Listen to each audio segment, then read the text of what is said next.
Eh bien, nous avons échangé des informations sur l'état de la situation sécuritaire, sur la MONUSCO.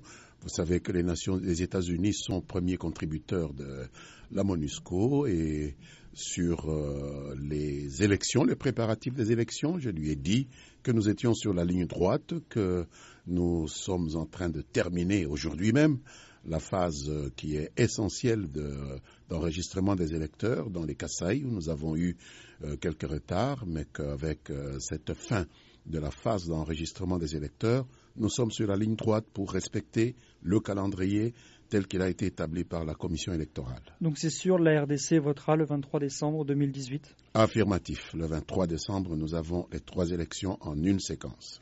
Alors évidemment, il y a eu cette conférence de presse du président Kabila. Le président n'a pas répondu clairement concernant évidemment sa volonté de respecter la Constitution et de se représenter ou non. Qu'en est-il ? Oh que si, le président a répondu clairement lorsqu'il a demandé qu'on puisse lire dans la Constitution ce qu'il comptait pouvoir faire. En aucun cas, le président ne va violer la Constitution. En aucun cas, nous ne sommes en procédure de modification de la Constitution qui passe par un référendum. Je ne sais pas si on a une idée de la procédure lourde pour un référendum. Nous sommes dans une procédure de préparatif d'élection. Donc vous confirmez que le président Kabila ne se représentera pas au scrutin de décembre 2018 ? Tout se fera conformément à la Constitution et le président respectera la Constitution et celle-ci ne prévoit pas que le président puisse se représenter pour une 3e fois consécutive. S'il ne se présente pas conformément à la Constitution, qui sera son dauphin ? Eh bien ça regarde le président, ça regarde notre famille politique. Il a certainement une petite idée là-dessus.